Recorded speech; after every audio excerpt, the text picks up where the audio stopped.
बिस्मिल्लाहिर्रहमानिर्रहीम। अस्सलाम वालेकुम। आज 12 जून बरोज़ इतवार हम बात करेंगे दो अहम इशूज़ के हवाले से। आप जानते हैं कि कल 13 जून को पंजाब का बजट पेश करना है और पंजाब के जो मामलात हैं वो ख़राब से ख़राब तर होते जा रहे हैं। एक तो काबीना में 18 वज़रा ने हलफ़ उठाना था लेकिन वो हलफ़ ना उठाया गया। उसमें मरीम नवाज़ और जो पाकिस्तान पीपल्स पार्टी की मरकज़ी क़यादत है उनके इख्तलाफात खुल कर सामने आ गए हैं और आज भी हलफ़ नहीं उठाया गया। पहले था कि सैटरडे को हलफ़ लिए जाएंगे, सैटरडे भी गुज़र गया, फिर इतवार का कहा गया, आज इतवार भी गुज़र गई। ना काबीना के जो वज़रा हैं उनको चार्ज संभालने दिया जा रहा है और ना नए वज़रा का हलफ़ उठाने का जो मामला है वो किसी किनारे लग रहा है। जबकि दूसरी तरफ बजट का जो मामला है, क्या बजट पेश करते हुए अगर अक्सरियत नहीं है जिस हुकूमत के पास, क्या वो बजट पेश कर सकती है? क्या उनके पास आइन और कानून में कोई ऐसा रास्ता मौजूद है? फिर कल उस बजट को रुकवाने के लिए पाकिस्तान तहरीक इंसाफ और पाकिस्तान मुस्लिम लीग काफ क्या करने जा रही है? और साथ जो इन्होंने परवेज़ इलाही को और परवेज़ इलाही की मदद हासिल करने के लिए और काफ लीग की मदद हासिल करने के लिए हमज़ा शहबाज एंड कंपनी ने FIA को टास्क दे दिया है कि वो मोना सिलाई, क्योंकि मोना सिलाई पहले भी जो सारे मामलात को देख रहे थे, मोना सिलाई के ख़िलाफ़ मनी लॉन्ड्रिंग की तहकीकात का आगाज़ करवा दिया है, सिर्फ़ और सिर्फ डराने धमकाने के लिए कि अगर पंजाब हुकूमत गिराने के लिए आप लोग आगे आए या आप इसी तरह से इमरान खान का साथ देते रहे तो फिर आपको FIA के, और ये वो केस है जिसमें पहले उनके ख़िलाफ़ मनी लॉन्ड्रिंग का मुकदमा FIA सबूत अदम सबूतों की बुनियाद पर दाखिल दफ्तर कर चुकी है, उसको दोबारा ओपन किया जा रहा है। ये इनका असल चेहरा है। एक तो पहले मैं आपको बताता चलूँ कि पाकिस्तान तहरीक इंसाफ और परवेज़ इलाही का एक अहम आज इजलास हुआ है और इसमें जो हिकमत अमली है बजट के हवाले से वो तैयार की गई है। अच्छा, जो कल मैंने आपके साथ एक ख़बर शेयर की थी कि अपोजिशन लीडर महमूद रशीद को बनाया जा रहा है, उस पर अभी तक जो ख़बर है वो यही है कि पाकिस्तान तहरीक इंसाफ की जो पार्लिमानी बोर्ड है उसने अभी तक ये डिसाइड नहीं किया। और मैंने ये गुजारिश भी की थी कि महमूद रशीद की बजाय किसी और एक्टिव साथी को, किसी रहनुमा को बनाया जाए अपोजिशन लीडर, जो हमज़ा शहबाज या इस तरह के लोगों का मुकाबला कर सके असम्बली में। पंजाब असम्बली में बजट सेशन के हवाले से तहरीक इंसाफ और काफ लीग की पार्लिमानी पार्टी का इजलास हुआ। परवेज़ इलाही, उस्मान बुज़दार, सिब्तान खान और बाकी सारे लोग वहाँ पर मौजूद थे। इजलास में महमूद रशीद, यास्मीन राशिद, राजा बशारत, असलम इकबाल और दीगर अरकान ने शिरकत की और अपोजिशन अरकान के ख़िलाफ़ मुकदमात और गिरफ़्तारियों पर मज़म्मत भी की गई। साथ इजलास में अवाम दुश्मन बजट के ख़िलाफ़ एहतजाज के लिए तमाम जो मेंबरान हैं उनकी हाज़िरी को यकीनी बनाए जाने का कहा गया है। और कल ये भी फ़ैसला किया गया है कि उन मुनहरफ लोटों के फ़ारिग होने के बाद कल पाकिस्तान मुस्लिम लीग नून के पास अक्सरियत नहीं होगी और कुछ ऐसा किया जाए कि हम अपनी अक्सरियत ज़्यादा शो करें और तमाम मेंबरान कल वहाँ पर पहुँचें असम्बली के इजलास में। और जब ये परवेज़ इलाही से सवाल किया गया कि क्या आप इजलास होने देंगे या ये इजलास भी पहले इजलासों की तरह वहाँ पर हालात ख़राब होंगे, तो उन्होंने कहा ये कुछ कहा नहीं जा सकता। हमारी कोशिश होगी कि पुरअमन तरीके से आइन और कानून के मुताबिक डिस्कशन हो और उसके बाद ऐसा कोई बजट पास हो, लेकिन अगर इन्होंने ज़बरदस्ती की तो फिर हालात कहीं और भी जा सकते हैं। इजलास में जो ज़िमनी इंतखाब के हवाले से भी लाहेअमल बनाया गया है और मुख्तलिफ़ जो फ़ैसले हैं जिसमें जिस तरीके से इमरान खान तक नाम पहुंचाने का मामला था, क्योंकि पहले जिनको ज़िमनी इलेक्शन में पाकिस्तान तहरीक इंसाफ के कैंडिडेट के तौर पर खड़ा करने के लिस्ट गई थी उस पर इमरान खान ने एतराज़ किया था और इमरान खान ने बरहमी का इज़हार किया था कि आप ये सारा कुछ अगर करेंगे तो इससे पाकिस्तान तहरीक इंसाफ नहीं जीत पाएगी। दूसरी तरफ ये भी ज़राए की खबर है कि इमरान खान ने जो 20 हलके हैं जहाँ पर ज़िमनी इलेक्शन होने जा रहा है वहाँ पर 28 के करीब जलसों का भी ऐलान किया जा रहा है पाकिस्तान तहरीक इंसाफ की तरफ से, ताकि इस मूवमेंट को आगे चलाया जा सके। इजलास में IG पंजाब की तरफ से अरकान के ख़िलाफ़ इंतकामी कार्रवाइयों पर भी कहा गया है कि speaker Punjab assembly IG Punjab को तलब करेंगे और इस मामले को इस्तेहकाक कमेटी में भी लाएंगे और इस पर उनको सज़ा भी दिलवाएंगे। उनका कहना था कि ख़वातीन MPs ने भी मर्द अरकान की तरह पुलिस के हथकंडों का मुकाबला किया और उन पर भी जुल्म किया गया, दहशतगर्दी के मुकदमा दर्ज किए गए। इन सारी चीज़ों पर जो स्पीकर हैं उन्होंने कहा है कि हम डिस्कशन करवाएंगे, बहस करवाएंगे और हम IG को और जो भी ज़िम्मेदारान हैं, CCPO लाहौर हैं या चीफ सेक्रेटरी हैं या डिप्टी कमिश्नर लाहौर हैं, सबको तलब किया जाएगा।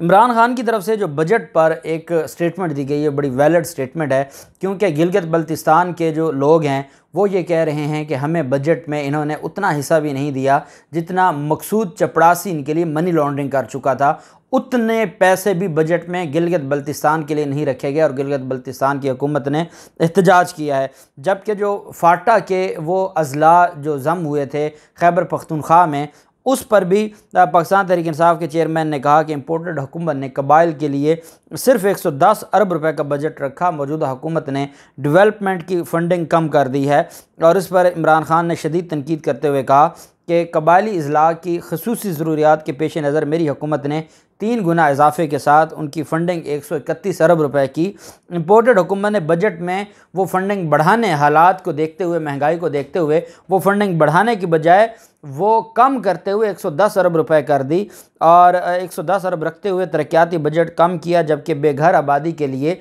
1 पाई मुख्तस की ना ही मौजूदा बजट में 1 रुपये का सरकार इजाफा किया से मुजरमों की सरकारी नाअहली और बदनीयती अयां होती है। उनकी तरफ से यह भी कहा गया कि जिस तरीके से गिलगित बल्तिस्तान, क्योंकि वहाँ पर भी पाकिस्तान तहरीक इंसाफ की हुकूमत है, आज़ाद कश्मीर में भी पाकिस्तान तहरीक इंसाफ की हुकूमत है और वहाँ बजट जो कम रखा गया है उन सूबों का या रियासतों का, उस पर भी सख्त अल्फाज में मजम्मत की इमरान खान की तरफ से और कहा गया कि गिलगित बल्तिस्तान के लोगों का हक मारा गया है और उनको सिर्फ इस वजह से इंतकाम का निशाना बनाया जा रहा है कि गिलगित के गयूर अवाम ने PTI को वोट दिया था और रिजेक्ट किया था इस इम्पोर्टेड हुकूमत को। दूसरी तरफ जो मामला है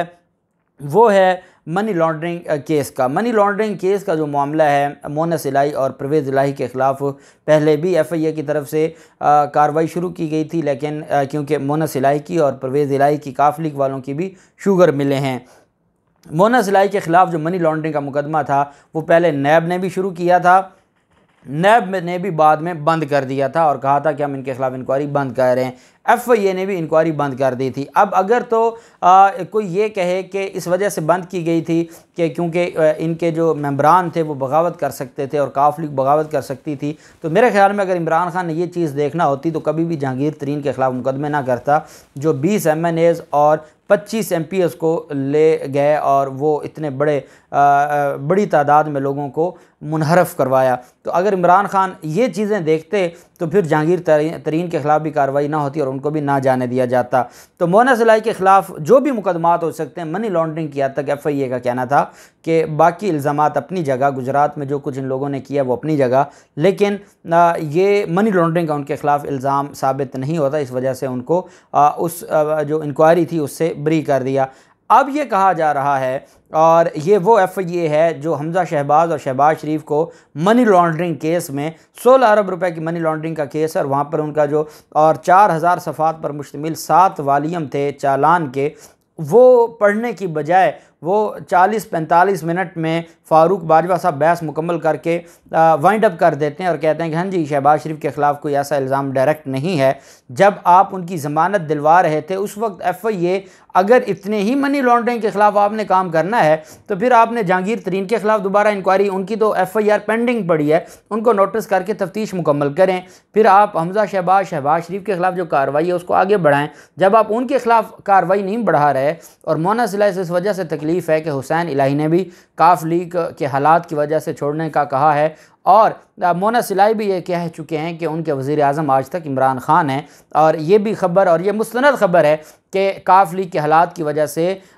शुजात को छोड़ने का ऐलान किया गया था और उसके बाद फिर चौधरी शुजात ने मुलाकात की है और चौधरी शुजात मामलात को बेहतर करना चाहते हैं, लेकिन मोनस इलाही और हुसैन इलाही मानने को तैयार नहीं हैं, क्योंकि वो किसी भी सूरत में उस शरीफ ख़ानदान के साथ बैठने को तैयार नहीं है कि जिन्होंने उनके बाप को बेइज्जत किया असम्बली में। और माजी में जो कुछ काफ लीग के साथ होता रहा वो भी पूरी दुनिया को पता है। अब FIA की तरफ से परवेज़ इलाही के बेटे और काफ लीग के मेंबर कौमी असम्बली मोनस इलाही के ख़िलाफ़ तहकीकात का फ़ैसला किया गया है। ज़राए का ये कहना है कि FIA की जानिब से काफ़ी शवाहिद जमा किए गए हैं, मोनस इलाही और उनके ख़ानदान के लेन देन को चेक किया गया है, जिसके बाद हुकूमत को आगाह किया गया है और हुकूमत ने शवाहिद की रोशनी में मोनस इलाही के ख़िलाफ़ तहकीकात का फ़ैसला किया है। FIA की तरफ से कहा गया है कि मोनस इलाही हवाला हुंडी का इस्तेमाल करते थे रकम बैरून मुल्क से मंगवाने भिजवाने में और मनी लॉन्ड्रिंग करने में मुलव्वस पाए गए हैं, जिसके ऊपर इस खबर को शेयर करते हुए मोना सिलाई ने सिंपल ऊपर बिस्मिल्लाहिर्रहमानिर्रहीम लिखा और नीचे वो खबर शेयर की कि FIA ने मोना सिलाई के ख़िलाफ़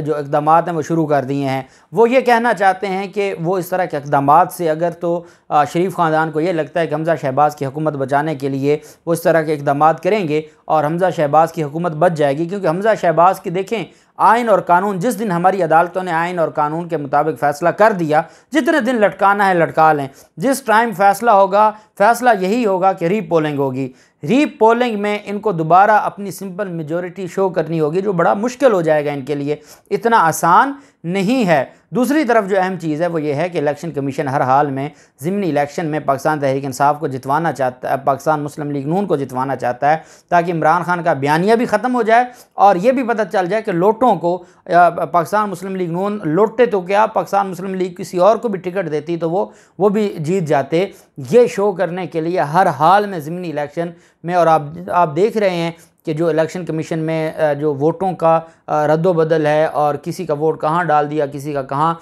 और कई नौजवान हैं उनके वोट वैसे नहीं मिलते, फिर जो जाली वोट्स का धंधा है। और ये इस वजह से तो नहीं चाहते थे कि EVM हो और EVM में जब थंब इम्प्रेशन लगे तो सारी मालूमात सामने आ जाए, ये नहीं चाहते कि वेरिफिकेशन हो। इस वेरिफिकेशन से बचने के लिए, जाली वोटों को बचने के लिए, ये इमरान खान ने कहा था कि नादरा के साथ मिलकर, नादरा के पास हर पाकिस्तानी का रिकॉर्ड है, आप उनसे वो रिकॉर्ड ले सकते हैं, उसके मुताबिक आपका इलेक्शन हो सकता है। लेकिन इलेक्शन कमीशन ने कहा था हम ऐसा नहीं करेंगे, क्योंकि उनको पता है कि जो हर हलके में नून लीग को जितवाने के लिए 15 से 20 हज़ार, और इसी तरह जरदारी ख़ानदान को जितवाने के लिए सिंध और कराची में इन्होंने यही काम किया, और ये इस वजह से इन सारे मामलात को चेंज करना चाहते हैं और अब खौफ में मुब्तला हैं और मुखालफिन के ख़िलाफ़ अब इन्होंने सियासी इंतकाम, पहले पाकिस्तान तहरीक इंसाफ के लोगों के ख़िलाफ़, क्योंकि पाकिस्तान तहरीक इंसाफ के लोगों के ख़िलाफ़ ना मनी लॉन्ड्रिंग का कोई इनके पास सबूत हाथ लग गया है ना करप्शन का, तो फिर इन्होंने क्या किया है कि जो इनके ख़िलाफ़ दहशतगर्दी के मुकदमा दर्ज करवा दिए हैं और अब काफ लीग के ख़िलाफ़ इन्होंने मनी लॉन्ड्रिंग का मुकदमा शुरू कर दिया। देखते हैं क्या होता है, जो भी तफसीलात होंगी आपके साथ शेयर करते रहेंगे। अल्लाह पाक पाकिस्तान कामयाब नासिर हो। बहुत शुक्रिया। अल्लाह हाफिज़। पाकिस्तान जिंदाबाद।